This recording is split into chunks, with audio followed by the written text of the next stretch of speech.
Hello friends, जैसा कि हम लोगों ने पिछले वीडियो में देखा था chapter first resource and development class 10 geography, और आज हम लोग इसका पार्ट 2 करेंगे।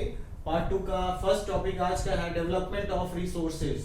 रिसोर्सेज हम लोग पिछले क्लास में डिस्कस किए थे कि ये रिसोर्सेज नेचर के फ्री गिफ्ट्स हैं जो नेचर ने ह्यूमन बीइंग को, सभी लिविंग थिंग्स को अवेलेबल कराए हैं, जैसे land, river, forest, minerals, everything. तो उसी तरीके से हम लोग आज उस टॉपिक को थोड़ा पिछले वीडियो से आगे बढ़ेंगे। Development of resources. रिसोर्सेज का डेवलपमेंट बहुत जरूरी है। जैसे फर्स्ट टॉपिक इसमें दिया हुआ vital for human survival and maintaining the quality of life. इसका सिंपल मीनिंग हुआ कि ह्यूमन डेवलपमेंट के लिए रिसोर्सेज बहुत जरूरी है और ह्यूमन लाइफ के क्वालिटी को मेंटेन करने के लिए भी रिसोर्सेज बहुत जरूरी है। यदि रिसोर्सेज नहीं होगा तो ह्यूमन बीइंग का लाइफ में क्वालिटी इनहेंस नहीं हो पाएगा। जैसे पहले के लोग इन्वेंशन नहीं कर पाए थे, जैसे आयरन या बाकी चीज़ें, मेटल्स का इन्वेंशन नहीं था तो डेवलपमेंट भी बहुत दूर था। जब मेटल्स का इन्वेंशन हो गया तो उसके बाद डेवलपमेंट, इंफ्रास्ट्रक्चरल डेवलपमेंट काफ़ी क्लोज हो गया और लोग तेज़ी से आगे बढ़ने लगे। बोला गया है कि फ्री गिफ्ट्स ऑफ नेचर, जो भी रिसोर्सेज है ये ह्यूमन बीइंग के लिए फ्री गिफ्ट्स है। Resulted in discriminate use led following major problems. अब इसकी वजह से क्या हो रहा है कि नेचर में जो कुछ भी है वो सब कुछ फ्री गिफ्ट्स है। नेचर वो हमें कोई चार्जेस नहीं करती, कोई टैक्स नहीं पे करना पड़ता, और इसकी वजह से क्या हुआ कि जिनके पास पावर है, जिनके पास पैसा है, वो उस नेचर का इनडिस्क्रिमिनेट यूज करना स्टार्ट कर दिए। इसकी वजह से क्या हुआ कि रिसोर्सेज का डिप्लीशन तेजी से होने लगा। डिप्लीशन का मतलब कि रिसोर्सेज बहुत तेजी से डाउन होने लगे, कम होने लगे, और इसके वजह से बहुत मेजर प्रॉब्लम्स हुए। यहाँ कुछ मेजर प्रॉब्लम्स बताया गया है, जैसे first, depletion of resources for satisfying the greed of few people. It means कि रिसोर्सेज बहुत तेजी से घटने लगे, कम होने लगे, और इससे हुआ क्या कि जो ग्रीडी पीपल थे उनके नीड्स सेटिस्फाई होने लगे। और पता है, सभी को मालूम है कि ग्रीड का सेटिस्फैक्शन कभी नहीं होता है, जितना भी उन लोग को मिले वो कम ही नजर आता है। तो इस तरीके से रिसोर्सेज लगातार तेजी से डिप्लीट, इट मींस कि लगातार तेजी से घटने लगे। दूसरा बड़ा प्रॉब्लम क्या हुआ, accumulation of resources in few hands. बोला गया कि रिसोर्सेज को कंट्रोल करने का, रिसोर्सेज को निकालने का ये जो तरीका है वो कुछ ही हाथों में केंद्रित रह गया, सेंट्रलाइज रह गया। Resulted division in the society. It means कि इसकी वजह से क्या हुआ कि जो लोग रिसोर्सेज को कंट्रोल कर रहे थे वो लगातार रिच होते चले गए, और रिसोर्सेज जिनसे दूर थे वो लगातार पुअर हो गए। इसका मतलब कि हमारा सोसाइटी टू पार्ट्स में बट गया, haves and have not. It means कि रिसोर्सेज जिनके पास है वो काफी लग्जरियस लाइफस्टाइल जी रहे हैं, वो रिच भी हैं, और जिनके पास रिसोर्सेज नहीं है वो पॉवर्टी में अपने दिन गुजार रहे हैं। इसका तीसरा मेजर प्रॉब्लम क्या हुआ, exploitation of resources led to global ecological crisis. अब क्या हुआ कि एक्सप्लॉयटेशन ऑफ रिसोर्सेज, जैसे आप सभी को पता होगा कि चाइना बहुत ज्यादा कोल प्रोड्यूस कर रहा है। अब कोल प्रोड्यूस हो रहा है तो कोल को ज्यादा बर्न भी कर रहा है, तो ग्लोबल पॉल्यूशन भी सबसे ज्यादा हो रहा है। तो वही चीज यहाँ बताया गया कि exploitation of resources leads to global ecological crisis. इसकी वजह से क्या हो रहा है कि हमारा अर्थ वार्म होता जा रहा है, ग्लोबल वार्मिंग बढ़ गया, ओजोन लेयर लगातार डिप्लीट हो रहा है, यानी कि वो ओजोन लेयर कमजोर हो रहा है, पतला हो रहा है, और उसकी वजह से जो ब्लैक होल है वो बड़ा हो रहा है। ठीक है। एनवायरमेंटल पॉल्यूशंस, जो भी हमारा एनवायरमेंट है, जो कि ये भी नेचर का गिफ्ट है। यदि ये साफ सुथरा होता तो ह्यूमन बीइंग भी हेल्दी होता। लगातार एनवायरमेंट पॉल्यूट हो रहा है, कोरोना भी इसी का एक कारण है। एंड लैंड डिग्रेडेशन, सॉइल लगातार तेजी से अपनी फर्टिलिटी खो रही है और लैंड डिग्रेड हो रहा है। लैंड डिग्रेड का सबसे बड़ा कारण सबसे बड़ा एग्जांपल आप हमारे इंडिया में पंजाब देख सकते हैं। पंजाब के किसान काफी रिसोर्सफुल हैं, रिच हैं। उसकी वजह से क्या हुआ कि पंजाब में बहुत ज्यादा केमिकल फर्टिलाइजर्स यूज किया जाने लगा, जिससे लैंड डिग्रेड होने लगा। Next, needed things. हमें इस मेजर प्रॉब्लम्स को दूर करने के लिए क्या जरूरी चीजें हैं, जैसे पहला equitable distribution of resources essential for quality of life and global piece. बोला गया कि जो भी रिसोर्सेज हैं उसे बराबर के रूप में हमें डिस्ट्रीब्यूट करना चाहिए। तो ये डिस्ट्रीब्यूशन एक इंडिविजुअल तो कभी नहीं कर पाएगा, तो इस इक्विटेबल डिस्ट्रीब्यूशन के लिए सबसे इंपॉर्टेंट होता है कि ऐसी गवर्नमेंट हो, खासकर डेमोक्रेटिक गवर्नमेंट हो, जिसके कंट्रोल में सारे नेचुरल रिसोर्सेज हो और वो उस रिसोर्सेज को इस तरीके से इस्तेमाल करे कि जिनके पास है, जिनके पास नहीं है, हैव एंड हैव नॉट, सभी के पास वो रिसोर्सेज अवेलेबल हो सके at the lesser cost. Lesser cost का मतलब कि वो काफी मिनिमम कॉस्ट पे अवेलेबल हो, ताकि सभी उसका इक्विटेबल डिस्ट्रीब्यूशन कर सके, सभी इक्विटेबल उसका इस्तेमाल कर सके और लोगों का क्वालिटी ऑफ लाइफ भी बढ़ सके। इससे क्या होगा, इससे लोगों के बीच किसी तरह का कोई आपस में एनिमिटी नहीं होगा, ग्लोबल पीस बना रहेगा। दूसरा चीज ये है कि resource planning is essential. Resource planning करना बहुत जरूरी है। रिसोर्स प्लानिंग के लिए गवर्नमेंट लेवल पे हर एक तरीके से चीजों को प्लान किया जाता है, ठीक है, प्लानिंग, इम्प्लीमेंटिंग, वेरीफाइंग, ये सब चीज करना होता है, तो रिसोर्स प्लानिंग भी जरूरी होता है। आइए हम लोग नेक्स्ट हेडिंग देखते हैं, सस्टेनेबल डेवलपमेंट। सस्टेनेबल डेवलपमेंट का मीनिंग होता है development should take place without damaging the environment. It means कि सस्टेनेबल डेवलपमेंट का मीनिंग हुआ कि हम डेवलपमेंट अचीव करेंगे, लेकिन हम उस अचीवमेंट के दौरान एनवायरनमेंट को पॉल्यूट नहीं करेंगे, एनवायरनमेंट को डैमेज नहीं करेंगे, ठीक है। जैसे हमारी जरूरत इलेक्ट्रिसिटी है, तो यदि इलेक्ट्रिसिटी है तो हम कोल को बंद करके थर्मल इलेक्ट्रिसिटी के बदले उस इलेक्ट्रिसिटी के लिए हम शिफ्ट कर जाएं अपने नीड को विंड एनर्जी के थ्रू, या फिर सोलर प्लांट्स के थ्रू, सोलर एनर्जी के थ्रू, या फिर जियोथर्मल, या फिर और भी वैरायटीज हमारे पास अवेलेबल है। Judicious use of resources needed. जो भी जुडिशियस, जो जरूरी रिसोर्सेज हैं उसका इस्तेमाल हमें जरूर करना चाहिए, ठीक है। Present need should not compromise with the future need. Future need को ध्यान में रखते हुए हमें प्रेजेंट नीड को कॉम्प्रोमाइज नहीं करना है। इसका सीधा मतलब है कि we should protect our resources for future generation. हो सकता है कि फ्यूचर जनरेशन इसी आज के प्रेजेंट रिसोर्सेज से कुछ बहुत बड़ा कमाल कर जाए, क्योंकि आज से 100 साल 50 साल वाले लोग नहीं जानते थे कि हम लोग मून या मार्स पे जा सकते हैं, लेकिन आज के लोग जा रहे हैं। तो वही आज से 50-100 साल बाद भी लोगों के पास यही रिसोर्सेज अवेलेबल होगा और इससे वो और आगे जा सकेंगे, हो सकता है जुपिटर तक चले जाएं, ठीक है। तो इस तरीके से हम डेवलपमेंट अचीव करेंगे, अपने एनवायरनमेंट को डैमेज नहीं करेंगे, प्रेजेंट नीड को ध्यान में रखेंगे और फ्यूचर नीड से कॉम्प्रोमाइज नहीं करेंगे। फ्यूचर के लिए भी, फ्यूचर जनरेशन के लिए भी हम अपने रिसोर्सेज को प्रोटेक्ट करके रखेंगे और सबसे इंपॉर्टेंट जुडिशियस यूज करेंगे, यानी जितना जरूरत है उतना ही हम रिसोर्सेज का इस्तेमाल करेंगे। नेक्स्ट हेडिंग है रिसोर्स प्लानिंग। रिसोर्स प्लानिंग में बोला गया in India enormous diversity in the availability of resources. कह रहा है कि इंडिया में इनॉर्मस डाइवर्सिटी है और इसके वजह से रिसोर्सेज भी बहुत कम, बहुत ज्यादा, कहीं कहीं खास जगह पे एक्यूमुलेट हो गए हैं। जैसे some regions are rich but some are deficient. कुछ रीजन्स में, इंडिया की बात नहीं हो रही है, पूरे वर्ल्ड की, कुछ रीजन्स जो है वहां बहुत ज्यादा मिनरल्स है, बहुत ज्यादा रिसोर्सेज है और कुछ जगह पर बिल्कुल नहीं है। Example, some are self sufficient, some face acute shortage. किसी जगह पर बहुत ज्यादा रिसोर्सेज है और किसी जगह पर एक्यूट शॉर्टेज यानी बहुत ज्यादा कमी है, एकदम कमी है, उसको दूसरे स्टेट से या दूसरे कंट्री से मंगाना पड़ता है। Example, Jharkhand, Chhattisgarh, Madhya Pradesh rich in minerals. कह रहा है कि झारखंड, छत्तीसगढ़, मध्य प्रदेश ये मिनरल्स में काफी रिच है, लेकिन कोल यहाँ मिनरल्स में भी रिच है और कोल डिपॉजिट्स में भी रिच है, लेकिन इन सभी जगहों पे इंफ्रास्ट्रक्चर का प्रॉब्लम है, इंफ्रास्ट्रक्चरल डेवलपमेंट कम है।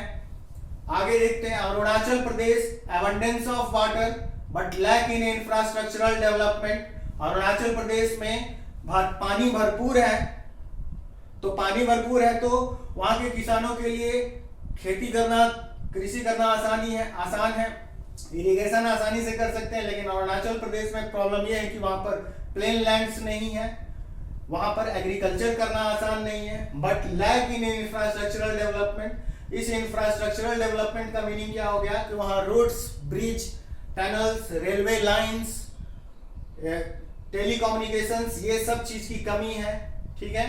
Next, Rajasthan and Gujarat enormous potential of solar and wind energy, but lack in water resources.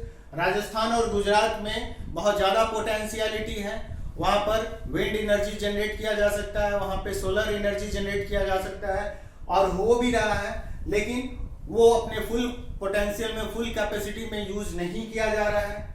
और दूसरी प्रॉब्लम वहाँ क्या है, तो वहाँ वाटर रिसोर्सेज जो है वो काफ़ी कम है, नहीं के बराबर है। इसकी वजह से उसका सीधा असर एग्रीकल्चर पे होता है और वाटर की जरूरत तो सभी जगह होती है, चाहे वो डोमेस्टिक यूज हो चाहे वो इंडस्ट्री की यूज हो। Next, Ladakh rich in cultural heritage. हम लोग लद्दाख के बारे में जानते हैं, लद्दाख का कनेक्शन सिल्क रूट से था, बहुत हिस्टोरिकली लद्दाख काफी इंपॉर्टेंट है, प्लेस है, लेकिन वहां भी कमी क्या चीज की है, तो डेफिशिएंट इन वाटर है, वहां भी वाटर की कमी है, वहां इंफ्रास्ट्रक्चर की कमी है, यानी कि वहां railway lines, roads, bridge, tunnels, ठीक है, ट्रांसपोर्टेशन, इलेक्ट्रिसिटी, इन सभी चीजों की कमी है। सम वाइटल मिनरल्स की भी वहां कमी है, वाइटल मिनरल्स की जो जरूरी चीजें हैं जीवन के लिए, वो मिनरल्स भी वहां अवेलेबल नहीं है, तो उसके लिए दूसरे राज्यों से वहां परचेज करके ले जाना पड़ता है। तो इस तरीके से हम लोगों ने क्या देखा कि hence balanced resource planning needed.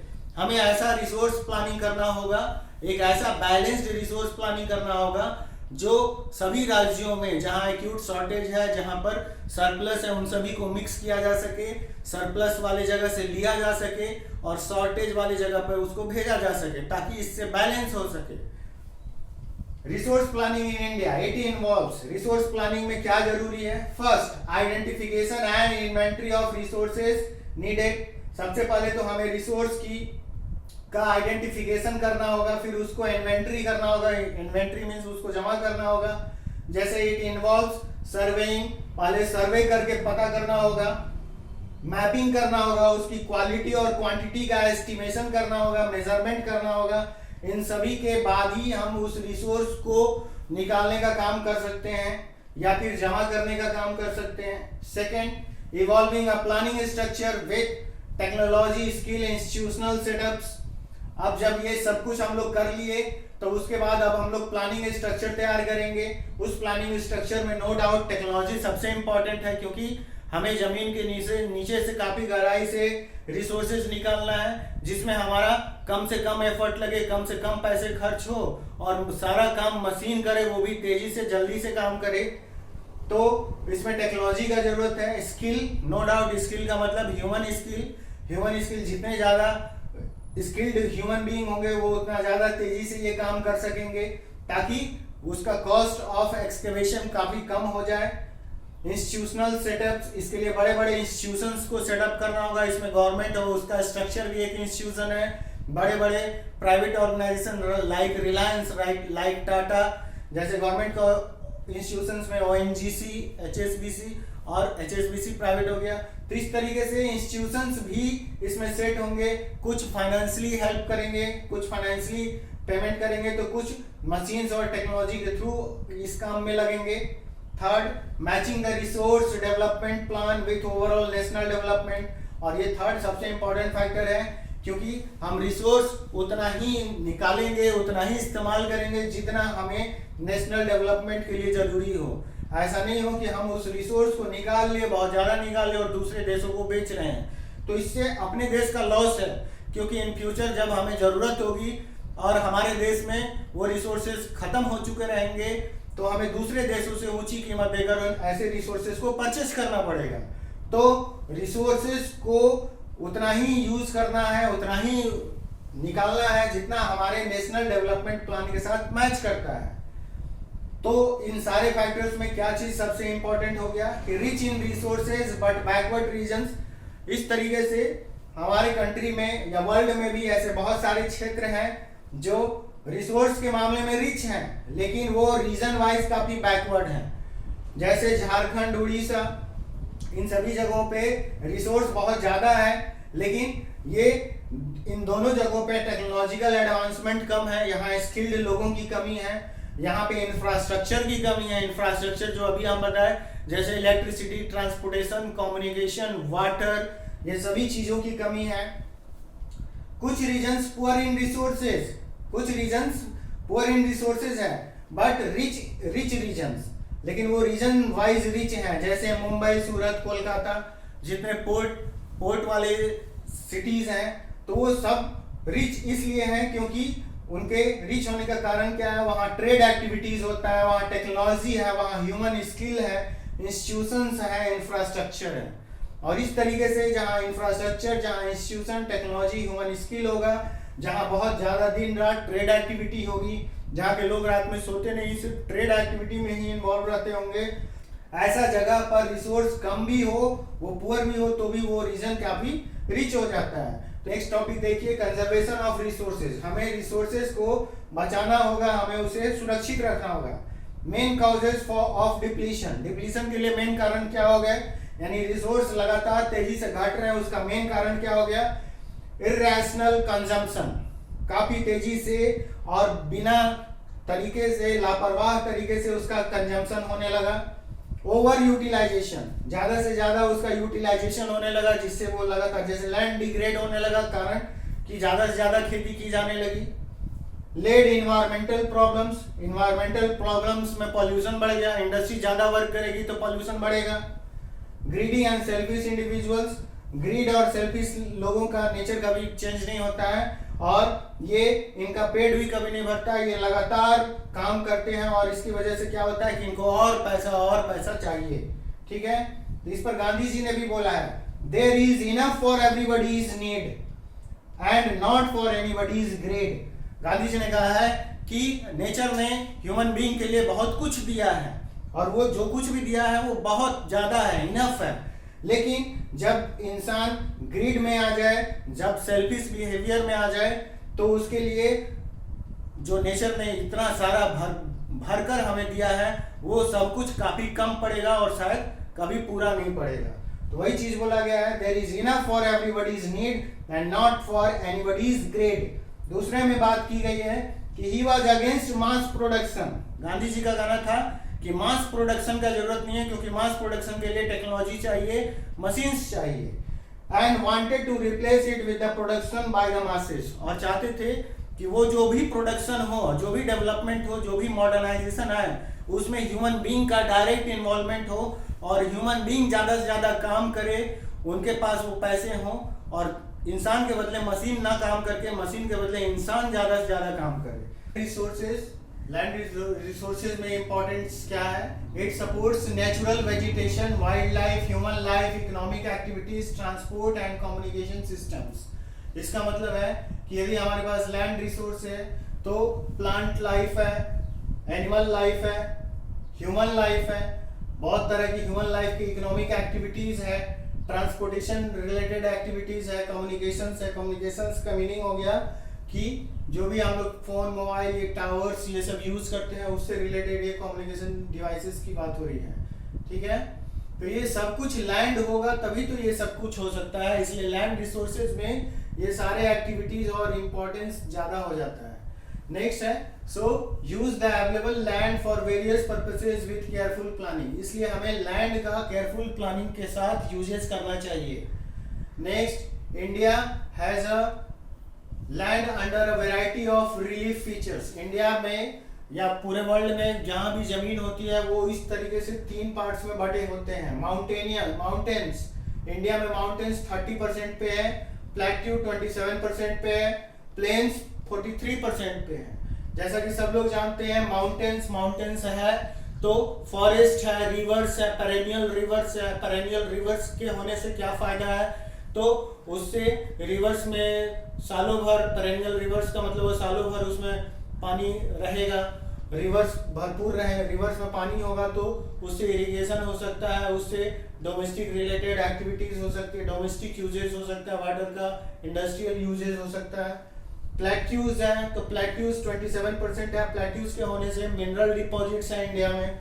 Planes है, प्लेन्स 43% है, 43% प्लेन्स होने का फायदा ये है कि प्लेन्स के वजह से एग्रीकल्चर आसान है, वहां पर सिविलाइजेशन आसान है, वहां पे अर्बनाइजेशन आसान है। Next, land utilities. Land utilities में first point forest, almost 25% forest India में है, और जबकि रिक्वायरमेंट पूरे वर्ल्ड में बताया गया है कि 33% तक होना चाहिए। किसी भी कंट्री का जो भी उसके पास लैंड एरिया है उसका 33% पे फॉरेस्ट होना चाहिए, तो रिक्वायरमेंट से काफी कम है। सेकेंड पॉइंट, लैंड यूटिलाइजेशन का, land not available for cultivation. कुछ जमीन है लेकिन वो कल्टीवेशन के लिए अवेलेबल नहीं है, जैसे बैरन एंड वेस्ट लैंड, ऐसे बंजर जमीन और ऐसे फालतू जमीन जो किसी काम के नहीं है, वो कल्टीवेशन में यूज नहीं हो पाता है। Land put to non agricultural uses, कुछ जमीन जो नॉन एग्रीकल्चरल यूजेस में यूज किया जाता है, जैसे बिल्डिंग, रोड्स, फैक्ट्रीज ETC, उसके कंस्ट्रक्शन में यूज हो जाता है और फिर उस जमीन पे हम लोग एग्रीकल्चर नहीं कर सकते हैं। कुछ और अदर अनकल्टिवेटेड लैंड्स जैसे permanent pasture and grazing lands, जो भी ग्रेजिंग लैंड्स होता है वो भी अनकल्टिवेटेड लैंड होता है।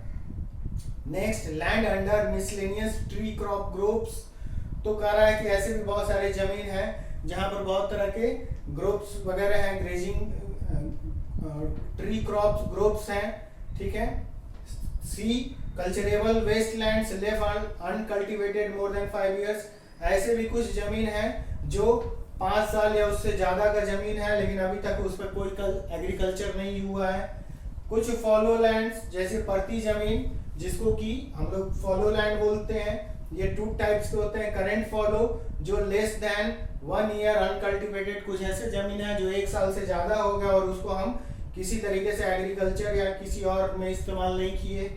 दूसरा, other than current fallow lands, ये fallow in between 1 to 5 years, ऐसे भी बहुत सारे जमीन परती जमीन है, फॉलो लैंड है जो 1 साल से ज्यादा और 5 ईयर से कम टाइम तक अभी तक फॉलो लैंड है, यानी उसका कोई एग्रीकल्चरल यूजेज नहीं हुआ है। तो ये सब लैंड यूटिलाइजेशन है। 5, nets on area, nets on area का मतलब ऐसे जमीन जिसको 1 साल में एक बार से ज्यादा तक इस्तेमाल किया जाता है, जैसे उसको खरीफ सीजन में यूज कर लिया गया, रबी सीजन में यूज कर लिया गया, जायद सीजन में यूज कर लिया गया, तो एक ही जमीन को 3 टाइम्स यूज किया गया। तो इस तरीके से उसको हम लोग ग्रॉस क्रॉप्ड एरिया में, नेट्स ऑन एरिया में काउंट करते हैं, ठीक है। Next, land use pattern in India determined by both physical factors and human factors. Land use pattern India में 2 फैक्टर से डिटरमाइन होता है। पहला, फिजिकल फैक्टर्स, फिजिकल फैक्टर में बोला गया टोपोग्राफी, क्लाइमेट, सॉइल टाइप, ये सब इंपॉर्टेंट फैक्टर्स है, ठीक है, कि ये सारे इंपॉर्टेंट फैक्टर्स की वजह से इसको हम लोग फिजिकल फैक्टर्स बोलते हैं। नेक्स्ट है ह्यूमन फैक्टर, जिससे कि सॉइल का, लैंड का पैटर्न पता चलता है कि उसका यूजेस किस तरीके से हो रहा है। First, population, second, density, third, technological capability, fourth, culture, 5, tradition. तो इस तरीके से इस पर डिपेंड करता है, ह्यूमन फैक्टर्स पे डिपेंड करता है कि वहां का लैंड यूज पैटर्न कैसा होगा। Next point, total geographical area 3.28 million square kilometre, ये सब लोग जानते हैं, ये इंडिया का इतना जमीन है, बट अवेलेबल ओनली फॉर 93%। इस 3.28 मिलियन स्क्वायर किलोमीटर का ओनली 93% ही यूज किया जाता है, उतना ही अवेलेबल है, क्योंकि बाकी का जमीन या तो जम्मू एंड कश्मीर में डिस्प्यूटेड है, वो POK पाक ऑक्युपाइड कश्मीर में है, या फिर चाइना ऑक्युपाइड में है, या फिर अरुणाचल प्रदेश का कुछ हिस्सा वो भी चाइना के कंट्रोल में है। तो इस तरीके से इस 3.28 मिलियन स्क्वायर किलोमीटर में सिर्फ 93% लैंड ही इंडिया के पास अवेलेबल है। Nets on area, cultivation 54%। तो इस तरीके से जो भी इंडिया के पास जमीन है इसका 54% पे ही नेट्स ऑन एरिया कल्टीवेशन होता है।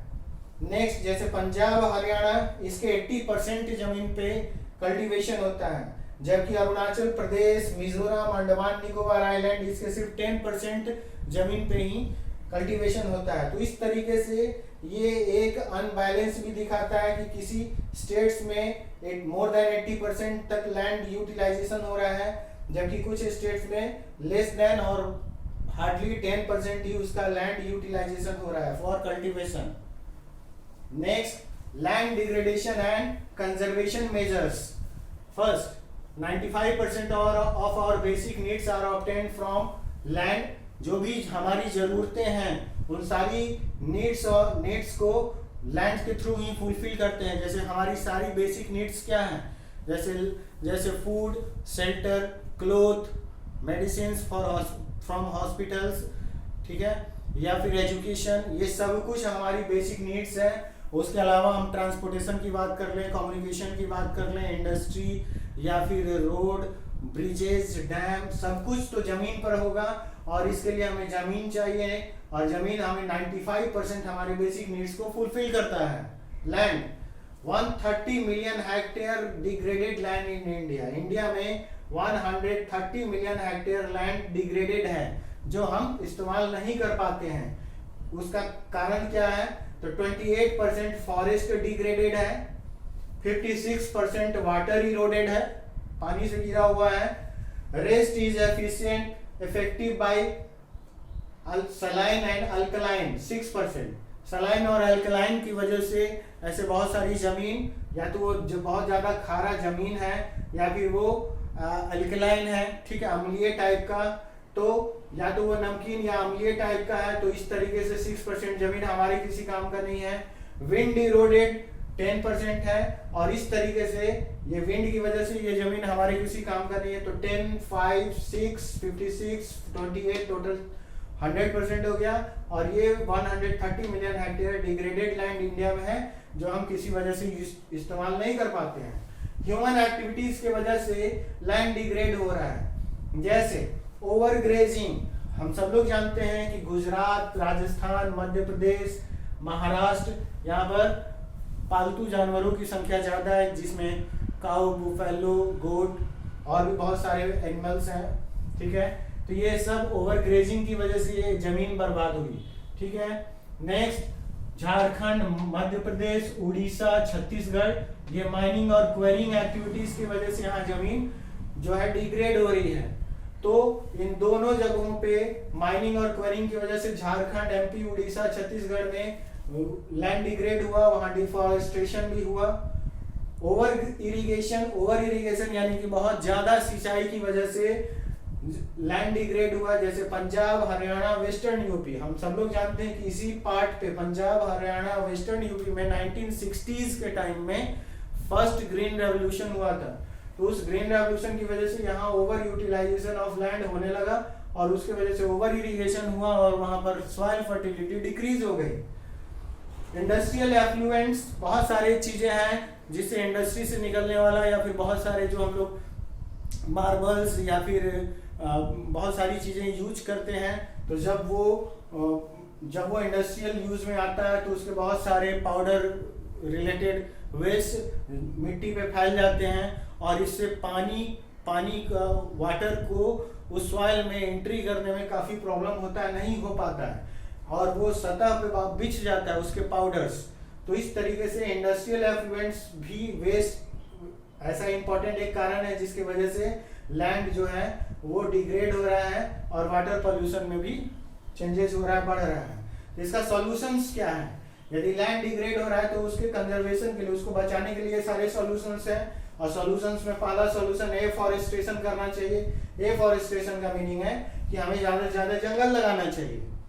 प्रॉपर मैनेजमेंट ऑफ ग्रेजिंग करना चाहिए, यानी कि जो भी पालतू जानवर है उनको घास या बाकी चीजों के लिए ग्रेजिंग लैंड का प्रॉपर मैनेजमेंट होना चाहिए।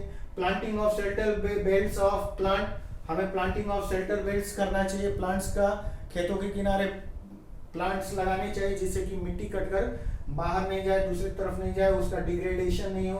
Proper management of waste land, जो भी वेस्ट लैंड है उसका प्रॉपर मैनेजमेंट होना चाहिए, यानी कि उसको हम अलग अलग तरीके से कैसे इस्तेमाल में ला सकते हैं, ह्यूमन एक्टिविटीज में या फिर इकोनॉमिक एक्टिविटीज में। कंट्रोल ऑफ माइनिंग एक्टिविटीज, जो भी माइनिंग एक्टिविटीज हैं वो कंट्रोल्ड वे में हो, और इंडस्ट्री भी अपना इस्तेमाल करे, लेकिन साथ में उस जमीन को, जैसे कि माइनिंग जमीन के नीचे से कुछ माइनिंग कर रहे हैं, निकाल रहे हैं, और उसको उसी तरीके से हॉलो छोड़ दिए, तो हॉलो छोड़ देने से क्या होता है कि बाद में लैंड स्लाइड हो जाता है, जमीन धंस जाती है, ऊपर का पूरा जो फॉरेस्ट है वो भी बर्बाद हो जाता है। तो वही बोला गया कि कंट्रोल ऑफ माइनिंग एक्टिविटीज होना चाहिए। Proper discharge and disposal of industrial effluents and wastage, जो भी इंडस्ट्री से कचरा निकल रहा है, एफ्लुएंट्स और वेस्ट, उसका प्रॉपर डिस्चार्ज होना चाहिए ताकि वो जाकर लैंड को भी डिग्रेड नहीं करे, और वाटर को भी पॉल्यूट नहीं करे। नेक्स्ट हेडिंग है सॉइल एज ए रिसोर्स। तो हम लोग यहाँ पर सॉइल प्रोफाइल देख रहे हैं। सॉइल एज ए रिसोर्स में हम लोग देख लिया, हम लोग जानते हैं कि most important renewable natural resource है। इसके साथ एक और चीज, medium of plant growth and support different type of living organisms. यदि सॉइल नहीं होता तो ह्यूमन लाइफ या फिर प्लांट एनिमल लाइफ भी नहीं होता, क्योंकि सॉइल है तो प्लांट्स है, फॉरेस्ट है, हमारे लिए क्रॉप्स है, और वाइल्ड एनिमल्स के लिए बाकी सब छोटे जानवर हैं, छोटे जानवरों के लिए वो सारे प्लांट्स हैं। तो इस तरीके से ये एक चक्र है जो चलता है, जिसमें सबसे इंपॉर्टेंट रोल प्ले किसका है, सॉइल का है। ठीक है, और ये हर एक तरीके से प्लांट के ग्रोथ में सपोर्ट करता है, और उस प्लांट के ग्रोथ से सारे लिविंग ऑर्गेनिज्म उस पर डिपेंडेंट हैं, चाहे वो एनिमल हो या फिर ह्यूमन बीइंग हो। It takes millions of years to form few centimetre of soils. तो सॉइल बनना आसान नहीं होता है, सॉइल बनने में भी मिलियंस ऑफ ईयर्स लग जाते हैं, उसके फ्यू सेंटीमीटर्स बनने में मिलियंस ऑफ ईयर्स लग जाते हैं। अब आइए हम लोग देखते हैं सॉइल प्रोफाइल। सॉइल प्रोफाइल में टॉप सॉइल, अपर सॉइल लेयर होता है, फ्यू सेंटीमीटर्स पे होता है, और यही मेन प्लांट के ग्रोथ के लिए होता है इंपॉर्टेंट। उसके ठीक नीचे सब soil weathered rock, sand and silt clay होता है। उसके ठीक नीचे उससे थोड़े से बड़े सब्सटेंसेस पेरेंट रॉक मटेरियल्स के वेदर्ड सबस्ट्रेंटम होते हैं। वेदर्ड सबस्ट्रेंटम का मतलब कि बड़े बड़े पत्थर के छोटे छोटे टुकड़े, ठीक है। और ये unweathered parent bedrock, unweathered parent bedrock का मतलब वो मुख्य चट्टान जो अभी तक टूटा नहीं है, ठीक है, वो बेडरॉक के रूप में नीचे है, और उसके ठीक ऊपर टूटे हुए चट्टान, उसके ऊपर सिल्ट, क्ले, सैंड, रॉक्स, और सबसे ऊपर में टॉप सॉइल। यहीं पर प्लांट एंड बाकी चीजें ग्रो करती हैं, ठीक है। तो इस तरीके से ये सॉइल प्रोफाइल है। एक ग्लास में यदि हम पानी से भरे हुए ग्लास में उसमें बड़े पत्थर, उसमें सिल्ट, क्ले, सैंड और सॉइल सब कुछ मिक्स करके एक चम्मच से मिला दें, फिर उसको रख दें, तो आधा एक घंटा के बाद बिल्कुल इसी लेयर में, उस ग्लास ऑफ वाटर में, ये इसी लेयर में वो सारी चीजें जमा हो जाएंगी। सबसे नीचे बड़े पत्थर जाएंगे, उसके बाद उससे छोटे महीन पत्थर, फिर उसके ऊपर सैंड, क्ले, और सबसे ऊपर में सॉइल होगा। तो ये सॉइल प्रोफाइल है। Factors responsible for soil formation, इसके लिए सॉइल फॉर्मेशन के लिए फैक्टर्स रिस्पॉन्सिबल कौन से हैं? Colour, thickness, texture, age, chemical, physical properties. ये सब कुछ सॉइल के लिए, सॉइल फॉर्मेशन के लिए इंपॉर्टेंट फैक्टर्स हैं। हम लोग अगले मेरे नेक्स्ट वीडियो में आप देखेंगे कि हम लोग सॉइल के वेरियस टाइप्स के बारे में डिस्कशन करेंगे, और हमारे इस वीडियो के नीचे डिस्क्रिप्शन बॉक्स में भी मेरा पार्ट 1 वीडियो, इस chapter geography chapter 1 resource and development का पार्ट 1 का लिंक डाला हुआ है। आप ज़्यादा से ज़्यादा दूसरे बच्चों को भी आप इस वीडियो के बारे में बता सकते हैं, ठीक है। Thank you. जय हिंद, जय भारत।